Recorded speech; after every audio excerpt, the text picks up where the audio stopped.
Marcos Aurélio Tricolor, ele mandou aqui, ó, bom dia, Leiro e turma. Na sua opinião, Leiro, quem vem se destacando nesse baiano pelo Bahia? Os pivetes de aço, qual ou a boa volta de Eric? As duas coisas, né? Acho que Eric está se destacando, claramente. Eu já falei aqui que Eric é um jogador que é encarado internamente como um reforço, né? Ele é encarado internamente como um reforço. Deixa eu abaixar só um pouquinho mais dessa câmera aqui, para ficar melhor aqui. Pronto. Aí. Eric, ele é encarado internamente como reforço, tá? As pessoas do clube, enfim, a comissão técnica, a diretoria, as pessoas entendem que ano passado a gente sofreu muito sem Eric. Não é que Eric é o salvador da pátria, mas Eric é um cara muito importante. Ele entende o sistema de Rogério, ele é um cara que é forte fisicamente, que tem boa bola aérea, não é um cara mais alto do mundo, mas o senso dele de posicionamento é um absurdo, né? Olha o gol de cabeça que ele fez no jogo contra a equipe do Galícia, né? Ele ataca o espaço, ataca a área, a cabeçada dele é praticamente um chute, né? De tão forte que ela sai. Ele já fez vários gols de cabeça no Bahia, então mostra que realmente ele é um cara que tem uma excelente bola aérea. Enfim, então internamente o Eric ele é encarado como um reforço, né? Ele é encarado como alguém que vai ajudar o Bahia. Se conseguir se manter saudável, vai ser um jogador importante para o Bahia ao longo da temporada. Então acho que Eric é um ponto para a gente destacar. Em relação aos pivetes, velho, eu acho que tem alguns destaques. Acho que o Juan Pablo vem se destacando, né? Acho também que o próprio Dels vem se destacando. O trio de ataque, acho que os três estão se destacando, né? Vejo também muita qualidade em David Martins, muita qualidade. Assim, gostei muito do jogo dele em Feira de Santana, né? Roubou bola pra caramba, se doou em campo, marcou muito, né? Deu assistência pro gol de Rezende, deu pré-assistência pro gol de Del, né? Ele que acha o passe ali para Juan Pablo finalizar e a bola sobra para Del no rebote, enfim. Então ele participou de 2 dos 3 gols em Feira, por exemplo, e é um cara que é um motorzinho, velho, né? Ele tá em todos os lugares do campo. No jogo contra o Galícia, ele quase fez um gol também, né? Um belo gol. Eric cruza aquela bola, ele domina, corta o zagueiro, terminou chutando para fora, mas mostra toda a sua qualidade. Então é um jogador que tem que se destacar, tem que chamar a minha atenção. Fred, para mim, foi o mais foi a mais grata surpresa deste início, né? Absoluto nos 2 primeiros jogos em relação à garotada. No jogo contra o Jequié foi muito bem, não só pelo gol, o gol foi só a cereja do bolo no final. Mas o jogo contra o Bahia de Feira foi assim, um absurdo, velho. O que Fred jogou contra o Bahia de Feira, né? Começou de zagueiro, depois foi para lateral, né? Em determinado momento chegou até a jogar de volante, emulando um pouco o que Juba faz, né? Só que pelo lado direito. Então, acho que a partida do Fred contra o Bahia de Feira foi assim, foi um absurdo, né? De maneira positiva falando. Foi um absurdo. Então tem alguns destaques, velho, né? Tem alguns destaques. Esses são os que mais me atraíram, assim, bons olhares, né, nesse início de campeonato. Mas, sem dúvida nenhuma, a gente tem feito uma campanha muito positiva, né? Os jogos terminaram ajudando, né? O Bahia hoje é líder isolado do Campeonato Baiano, todo mundo fez 3 jogos. O Bahia tem 9 pontos, o Barcelona de Ilhéus tem 7, o Porto tem 5, o Juazeirense 4, e o Vitória, por exemplo, que é o nosso principal rival e ainda não venceu na competição, tem 3 empates em 3 jogos e fez o primeiro gol na competição ontem, né? Bahia de Feira e Jequié estão na zona de rebaixamento. Um abraço para você, Marcos Aurélio, tamo junto. Só não gostei que o Juan Pablo ficou centralizado. Ceni já começou a inventar o Juan Pablo, rende mais jogando pelas beiradas. Juan Pablo, a sua melhor versão, jogando pela esquerda e chamando jogadas para dentro. Foi assim contra o Jequié e contra o Bahia de Feira. Já contra o Galícia, para o Morto do Cauli jogar centralizado. Juan Pablo já começou a inventar Paigério. Na coletiva ele fala que o Juan Pablo jogou na mesma posição dos outros jogos, mentira, ninguém quer doido, blá, blá. Dani, deixa eu te falar, velhão. O Juan Pablo, nos primeiros jogos, ele não jogou de ponta esquerda, tá? Quando você abre o campinho, né? Quando o Bahia tem a bola, quando o Bahia teve a bola, melhor dizendo, né? Tanto no jogo, nos 2 primeiros jogos, quanto no jogo de sábado, né? O lateral esquerdo, no caso, nos 2 primeiros jogos foi o Zé Guilherme, mas no jogo de sábado foi o Iago Borducci. O lateral esquerdo, ele termina fazendo o corredor, né? Iago vira o ponta esquerda com a bola e Juan Pablo ele vem para fazer essa espécie de segundo atacante, emulando muito o que Thiaguinho fez com o William José ao longo da temporada passada, né? Na reta final da temporada passada, principalmente. Então, assim, Eu não acho que você ter Juan Pablo centralizado é inventar, muito pelo contrário, o Juan Pablo ele pode jogar em qualquer posição. Se você tem um jogador polivalente, você pode colocar ele centralizado, não tem nenhum problema. Velho. Então, assim, eu discordo completamente de você. Não acho que o Rogério Ceni está inventando, né? O Juan Pablo ele pode jogar em qualquer uma das 3 posições do ataque, ele pode jogar de ponta esquerda, ele pode jogar centralizado, ele pode jogar de ponta direita, né? Agora, claro, o jogo em si contra o Galícia, o Galícia estava marcando em linha muito baixa, né? Fatalmente, ele não teve muito espaço para poder atacar nas costas da defesa, né? E aí isso deixou o Juan Pablo um pouco encaixotado, né? O que levou a talvez a uma não grande atuação de Juan Pablo. Mas, taticamente, velho, o Juan Pablo não fez nada muito diferente do que ele já fez no Bahia em outros momentos, em outros jogos. Nessa cena tá certo. Então me perdoe aí, velho, a discordância, mas a minha leitura é muito próxima da de Rogério, tá? E eu não acho de maneira nenhuma, eu acho que o Rogério Ceni tá inventando e colocar o Juan Pablo mais centralizado, ou jogando ali como uma espécie de segundo atacante em alguns momentos. Eu realmente não vejo isso. Né? Não vejo nenhum problema, na verdade, dele jogando dessa forma. Nenhum. Né? Se ele tem capacidade física, técnica, para poder jogar em qualquer posição de ataque, que assim seja. Né? A gente vai ter um jogador polivalente, a gente vai ter um jogador completo que pode fazer qualquer função de ataque. Né? Lembrando, o Juan Pablo ele tem apenas 17 anos. Né? Então, nesse contexto de ter apenas 17 anos, ele não é um jogador pronto. Juan Pablo não é um jogador pronto. Juan Pablo ainda é um jogador em desenvolvimento. Juan Pablo ainda é um jogador em formação. Né?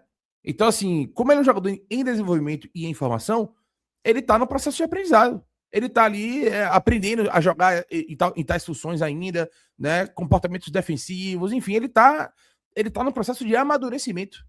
Ele não é um jogador pronto. Então, eu, diferente de você, não vi a coletiva ainda de Rogério, tá? E depois a gente vai fazer o react aqui para vocês, mas eu não vejo nenhum problema, eu não acho que ele tá inventando absolutamente nada, talvez seja evidentemente uma não sei, já tem ali uma predisposição a criticar Rogério, sabe? Aí já começa a dizer que o Rogério tá inventando e tal. Velho, ele tá fazendo testes, né? O Campeonato Baiano é um laboratório. Rogério Ceni está fazendo testes, né? Então não há nenhum problema, como eu disse, é um jogador em formação no campeonato que a gente está fazendo teste, que a gente está dando experiência para os meninos, está dando rodagem. Qual é o problema dele testar Juan Pablo em uma outra função ou em um outro posicionamento em determinado jogo, sabe? Eu acho que vocês ficam às vezes procurando as mínimas coisas para poder criticar, velho. De que serve o Campeonato Baiano hoje para a gente, se não justamente, né, ser um campeonato de preparação, um campeonato onde a gente vai conseguir ali rodar a base. É para isso. O Campeonato Baiano serve literalmente para isso, né? Então, eu sinceramente acho que é uma predisposição, olha, com todo o respeito do mundo, mas é uma predisposição a criticar Rogério, né? Porque Rogério tá querendo inventar. Não, ele só tá fazendo teste, velho. Natural, com um jogador de 17 anos que tá em formação, que tá em amadurecimento e que tá aos pouquinhos, né, aprendendo a jogar. Faz parte do crescimento do próprio jogador. Né? Enfim. Um abraço aí para William Santos. Um abraço, meu amigo. E não foi apenas esse jogo. Em outros jogos, no final do Brasileirão, ele já havia colocado ele centralizado. Na live de Puco, já vinha colocando, né? Na live de Puco, ele até comentou que o Juan Pablo já vem treinando nessa posição. Sim, está treinando em alguns momentos. Eu já falei isso aqui também várias vezes, né? Inclusive, no campinho, quando a gente montou o campinho aqui, eu disse que vocês não se assustassem que o Juan Pablo poderia jogar um pouco mais centralizado. Né? Se ele vai estragar o Juan Pablo igual estragou o Thiago, né? Pois velho. Igual estragou o Luciano Juba, que todo mundo dizia que Juba era ponta e Juba virou um dos melhores laterais esquerdos do país, né? E foi pra seleção brasileira. Enfim, velho. O cara tá no dia a dia, né? O cara tá lá vindo os treinamentos, ele tá fazendo testes com um garoto de 17 anos. Velho. Então, acho que essa ideia de vocês aí de porque vai estragar o jogador, porque não sei o quê. Ele é um jogador polivalente, velho. Mbappé, vou trazer, obviamente, já um exemplo muito acima tecnicamente, não é uma comparação técnica, mas Mbappé, ele joga em qualquer posição de ataque. Se você botar para o Mbappé jogar de ponta esquerda, ele joga. Se você botar para ele jogar de ponta direita, ele joga. Se você botar para ele jogar centralizado, ele vai jogar. Ou não? Os grandes jogadores do ataque, né, ofensivos, do mundo, têm essa capacidade, velho. Os grandes jogadores têm essa capacidade. Né? Então, Harry Kane já foi centroavante, Harry Kane já jogou um pouco mais aberto no início de carreira no Tottenham, Harry Kane agora joga meio que como camisa 10. Né? Ele já saiu do Tottenham jogando quase como camisa 10, o segundo atacante ali atrás do atacante. E no Bayern de Munique ele tem jogado muito também dessa maneira, saindo muito da área para poder fazer pivô, para poder construir e fazer com que os outros jogadores ataquem o espaço que ele deixa. Então, assim, velho, eu particularmente discordo aí veementemente, velho, de quem diz que Rogério Ceni tá querendo estragar Juan Pablo só porque o Rogério Ceni fez um teste. Um abraço aí para você, Juliana Soledade. Lério, bom dia. Ano passado eu pedia Eric de titular e você sempre discordava. Rogério também parece ter a sua visão, considerando que ele não tem toque de bola. Mas eu pergunto, é melhor tocar ou fazer gol? Eric tem esse farol de gol que falta no Bahia. Eu discordava, Juliana, porque eu acho que Jean Lucas é um jogador melhor do que Eric no contexto geral. Eu não acho que Eric é melhor do que Everton Ribeiro e eu não acho que Eric é melhor do que Jean Lucas. E Eric jogando de primeiro volante, eu acho que é uma questão mais circunstancial. Eu não acho que ele joga melhor de primeiro volante do que Caio e Acevedo. Então, eu vejo o Eric como uma espécie de 12º jogador. Óbvio, nada impede que uma partida ou outra, dentro de um determinado contexto, ele saia como titular. Por exemplo, no triunfo do Bahia contra o Nacional do Uruguai, lá na Libertadores, lá no Uruguai, Eric joga como titular ao lado de Jean Lucas. Né? A gente tem um meio de campo com Eric, Jean Lucas, se não me engano, acho que Alexandre, Eric e Jean Lucas. Acho que foi esse meio de campo, se eu não estou enganado. Posso conferir aqui. Posso conferir aqui, né, o time que entrou em campo, ó, escalações. Eric, Jean Lucas e Everton Ribeiro, na verdade. Esse foi o meio de campo. Eric, Jean Lucas e Everton Ribeiro. A gente jogou dessa maneira, né, contra a equipe do Nacional e deu certo. Vencemos o jogo, jogamos bem. Então, assim, não é nenhum problema Eric ser titular. Eu só não acho que, no contexto geral, ele é um jogador melhor do que os outros. Né? Eu não acho que Eric é melhor do que Jean Lucas e não acho que Eric é melhor do que Everton Ribeiro. Não acho. Agora, se ele tiver num momento melhor, se ele tiver num momento positivo e se ele tiver num momento onde a titularidade dele seja incontestável, zero problema. Agora, o fato de eu ter dito, né, naquele momento, ano passado, em algum determinado momento, que ele não seria titular para mim, não significa que ele não pode passar a ser titular agora. Né? Futebol é momento. Futebol é momento. Então, se ele estiver num melhor momento, né, na temporada, se ele estiver jogando muito mais do que algum outro jogador que esteja atuando ali, né, ele vai realmente virar titular, se obviamente for do entendimento de Rogério. Né? Rogério super elogia Eric. Rogério gosta muito de Eric. Né? Então, não há nenhum problema nisso. Agora, eu, Leiro, a opinião minha, não acho o Eric melhor do que os outros jogadores do meio de campo do Bahia. Ele pode ter ali algumas valências que outros não têm? Pode. Né? O que é ótimo pra gente. Mas eu não acho que ele é melhor do que Jean Lucas, que Everton Ribeiro, que Alexandre e Acevedo. Não acho. Né? Principalmente jogando de primeiro volante. Né? Mas jogando de primeiro volante, ele não é melhor do que Acevedo. Jogando de primeiro volante, ele não é melhor do que Caio. E jogando mais adiantado, ele não é melhor do que Everton nem Jean Lucas. Agora, eu acho ele um cara que vai contribuir mais do que Michel e Rodrigo Nestor, por exemplo, em determinados momentos.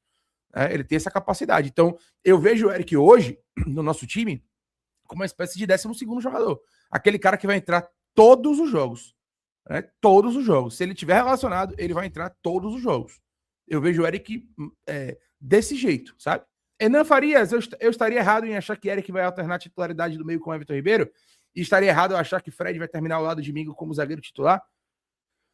Eu quero ver Fred no nível de enfrentamento um pouco mais alto, tá? Uma coisa é você jogar Campeonato Baiano, outra coisa é você jogar Série A, Libertadores, enfim. Não acho que é um absurdo pensar nisso, mas eu ainda não vi o Fred, né, atuar como ele atuou no Campeonato Baiano, no nível de enfrentamento mais alto. Então, sobre Fred, eu vou ficar um pouco com o pé atrás ainda, com essa insegurança, né? Porque eu realmente não vi ainda o Fred atuar no nível que exigisse mais dele. Sobre Eric, como eu acabei de dizer, ele para mim, vai ser uma espécie de 12º jogador. Eventualmente vai ser titular, eventualmente ele vai ficar no banco e vai entrar, mas eu acho que é um cara que, enquanto for relacionado, vai estar em campo todos os jogos, seja como titular ou seja entrando no segundo tempo para fazer ali 30, 40 minutos, né? Tranquilamente. Eric vai ter pelo menos 30 minutos de jogo, todo jogo que ele for relacionado com a camisa do Bahia. Pode ter certeza, é o que eu vejo. Né? Dali 15 do segundo tempo, quando o meio de campo começar a cansar, Eric. Jogos que precisam de mais força física, Eric começa o jogo. Enfim, eu acho que Eric vai ser esse cara, entendeu? Um cara que eventualmente vai ser titular quando for necessário, mas que todo jogo, bateu 15 minutos no segundo tempo, Eric em campo. Porque ele é um cara que agrega, um cara que tem força, um cara que tem arrasto. Né? Ele tem características muito boas. Eu acho ele um ótimo jogador. Abraço, Joe! Bom dia, meu parceiro irmão! O que você acha que será parceiro de Mingo na zaga esse ano? Vai para ter de trazer essa peça ou entende que não precisa? No momento são 7 zagueiros, né? Já falei sobre isso aqui, mas é importante repetir. São 7 zagueiros no momento no elenco. Né? o Bahia, nesse momento, não busca o zagueiro, a não ser que surja uma oportunidade assim, muito absurda de mercado, ou que a gente venda algum jogador, né, relevante nesse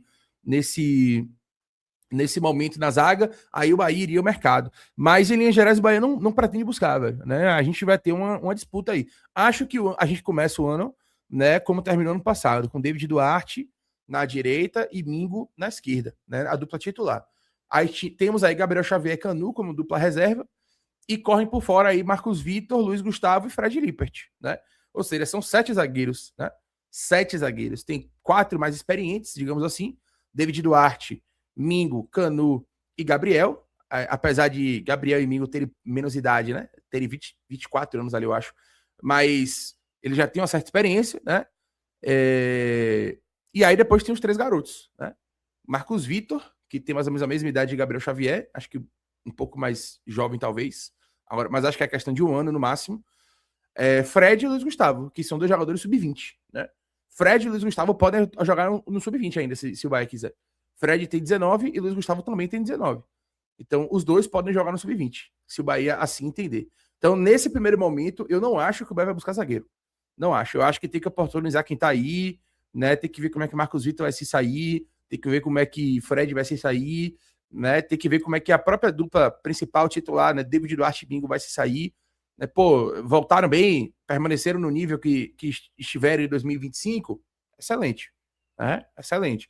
Agora, a gente vai começar a ver que não tá legal, aí entra outro e não tá legal, aí a gente vai ter que ir no mercado. Mas nesse momento, com 7 zagueiros, eu não vejo e nem tenho essa informação de que o Bahia vai buscar zagueiro. A não ser que venha uma coisa assim muito, sabe assim, surgiu uma oportunidade assim de ouro, que o Bahia acha que é excelente, muito relevante e tal, aí o Bahia fará. Tirando isso, velho, só se o Bahia vender alguém, tá? Um abraço para você, Diogo, tamo junto. Um abraço também para Elson Conceição. Bom dia, Leiro. Acho que não tem a necessidade de um time principal no Bavi, e sim um time equilibrado, pois hoje temos 9 pontos e terça contra o Barça pode chegar a 12. Um abraço, Elson Conceição, tamo junto. Nico é entrevistado, ninguém vai entender nada. Não, ele já tá falando já um portunhol, velho. Acevedo é um cara que já tá falando um portunholzinho já tem muito tempo de Bahia, né? Acevedo chegou aqui em 2023, velho. A gente já tá em 2026, né? São pelo menos 2 temporadas aqui já no Bahia. Tá iniciando a terceira temporada agora, né? Ele chega em 2023 ao Bahia. Ano passado foi a temporada da lesão dele, né? Porque ele se machuca no último jogo de 2023. Aí ano passado ele só volta na reta final e... Quer dizer, ano retrasado, né? 2024. E ano passado, que foi 2025, ele volta a fazer um grande número de jogos também. Mas na verdade, ele fez 3 temporadas inteiras, né? 23, 24 e 25, no caso de tempo. Então ele tá literalmente há 3 anos aqui, velho. Literalmente. Já fala um portunholzinho já, o Acevedo. Um abraço para você, Zé Fernandes, tamo junto. César Monteiro, gostei do lateral Roman. É isso. O mesmo entendimento que eu tenho em relação a Fred Lippert, eu tenho em relação a Roman Gomes, né? Gostei. Boas movimentações, né? Foi bem na defesa, na cobertura, teve personalidade para poder tocar, para poder driblar, enfim. Realmente foi uma boa atuação. Chegou no fundo, botou bola na trave de cabeça, né? Esteve dentro da área. Lembrando, é um lateral, mas é um lateral alto. Então, é um lateral que estava dentro da área no momento do escanteio ali, do cruzamento, né? E aí ele botou uma bola na trave ali, né? Cabeceou, o goleiro faz um desvio e a bola termina no travessão e impede o gol do Roman. Mas é a mesma lógica do Fred que eu falei anteriormente. Eu quero ver o Roman no nível de enfrentamento um pouco maior. Já vi ele enfrentando o Flamengo na Libertadores, né? Então é um nível de enfrentamento que a gente vai ter aí ao longo da temporada, nível de enfrentamento de Série A de Campeonato Brasileiro, mas evidentemente, eu acho que a gente precisa ver o Roman ainda em outros contextos, né? Então, gostei, mas eu particularmente prefiro aguardar um pouco mais, né? Para poder ver como é que ele vai se sair em momentos mais complicados. Né? Inclusive, a família dele já está em Salvador, né? Eu vi umas imagens ontem no Instagram dele, do Roman, vou até trazer para vocês verem aqui. Eu vi a família dele já em Salvador, né? Ele estava curtindo uma praia e tal. Ele já postou umas fotos ontem aqui, ó. E aí, aparentemente, deve ser o pai e a mãe, né? Não sei, assim, eu não tenho realmente a confirmação, mas pela forma que ele postou ali, parece ser o pai e a mãe dele que já estão por aqui.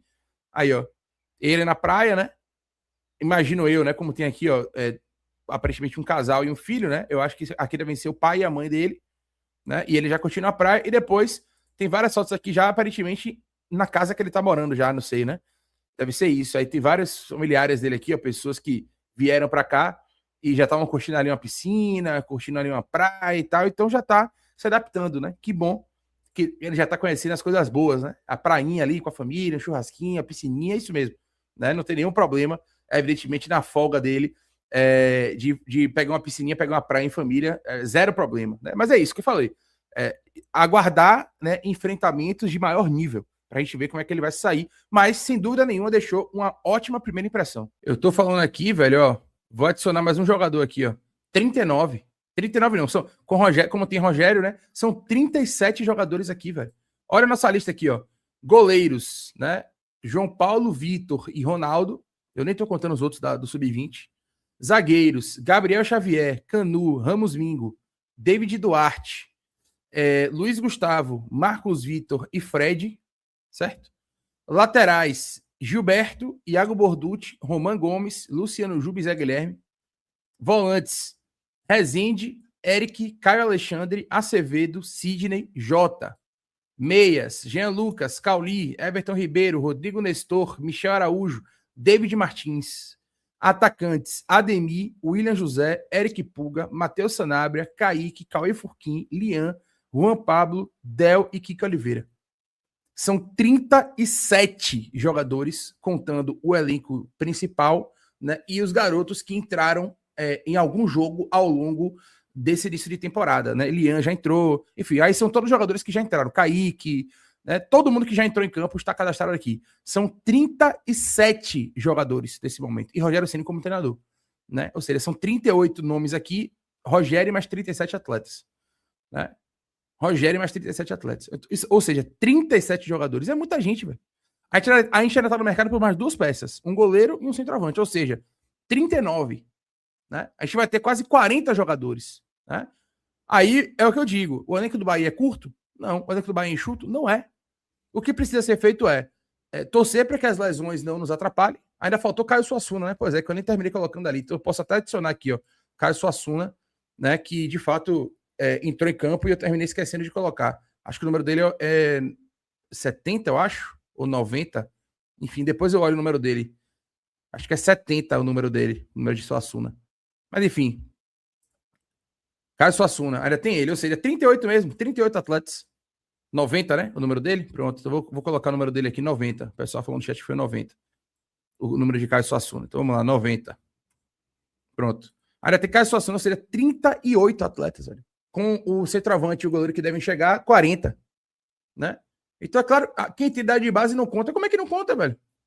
Como é que não conta? São jogadores que estão aí. Ou vocês não querem, ou vocês querem contar com a base, ou vocês querem que o Rogério Ceni oportunize a base, ou vocês dizem que quem tem idade de base não conta. Oxente. Os jogadores que estão atuando não contam. O Fred não conta. David Martins não conta. Juan Pablo não conta. Del não conta. Vocês querem ver essa garotada. Aí o treinador começa a utilizar, vocês dizem, não, mas aí quem tem idade de base não conta. Sabe por quê, velho? Porque no fundo, vocês gostam mesmo de contratação, pô. Vocês gostam mesmo de reforço. Né? Pelo amor de Deus. Pelo amor de Deus, velho. Ainda tem Pedrinho ali também, né? Que terminou, não apareceu na lista aqui, né? Faltou Pedrinho, que o pessoal falou. Pois é, ainda faltou Pedrinho aqui nessa lista. Ainda faltou Pedrinho, que terminou. Botei Jota, mas não botei Pedrinho. Ainda tem Pedrinho aqui. Imagine, o Bahia já jogou. O Bahia já jogou aqui com simplesmente mais de 40 jogadores, velho. Mais de 40 jogadores. Imagine. Então, assim, o que é que a gente precisa fazer nesse momento? O que é que a gente precisa fazer nesse momento? Eu vou até colocar aqui, adicionar Pedrinho também. Pedrinho é 57, né? Ou 58 o número dele. 58, 57 é Furquim. Enfim, Pedrinho também tá por aqui. Depois eu vou botar foto, né? Como eu coloquei eles agora, aí Pedrinho vai ficar sem foto e Suassuna também vai ficar sem foto. Mas depois eu adiciono as fotos deles ali. Mas enfim, quando você soma todo mundo, são 40 jogadores, pô. 40 jogadores. No fundo, o que vocês gostam mesmo é de especulação e contratação. Porque eu tô mostrando pra vocês aqui hoje que a gente tem 40 jogadores que podem atuar com a camisa do Bahia. 40. 40 jogadores, né? Se a gente não tiver lesões, se a gente conseguir manter o elenco saudável, né, a maior parte da temporada, e nós conseguirmos colocar essa garotada aos pouquinhos, evidentemente, a gente consegue ter um elenco que tem uma certa... Não, Lian tá, velho. Lian tá, Ivan. Lian tá. Lian tá aqui, ó. Ó o Lian aqui, 71. Lian tá aqui. Olha o Lian aqui, ó. Lian tá no grupo. Né? Tá aqui na frente. Então, é o elenco do Bahia, velho. Como disse Antônio Ribas aí, o elenco não é constituído apenas por atletas contratados e formados. É preciso considerar os destaques da base e dar oportunidade. Simples, pois é. Aí vocês têm que fazer uma escolha. Ou vocês querem oportunizar a base, ou a base não conta na hora de você fazer o elenco. Se a base não conta, meu amigo, aí fica complicado. Aí depois vocês olhar porque o elenco do Bahia... Agora sim, o que é que eu acho que o Rogério errou na temporada passada e tá fazendo melhor nessa temporada? Oportunizando os garotos, vendo de perto. Ele fez questão de ter essa garotada, né? Para poder, evidentemente... ele fez questão de colocar essa garotada para poder, evidentemente, de treinar essa garotada para poder ver de perto, para poder ver o que é que eles são capazes, né? Ter mais tempo de treinamento, trazer, evidentemente, eles para perto. Né? Então, nisso, o que o Rogério pecou na temporada passada, essa temporada ele já está fazendo melhor.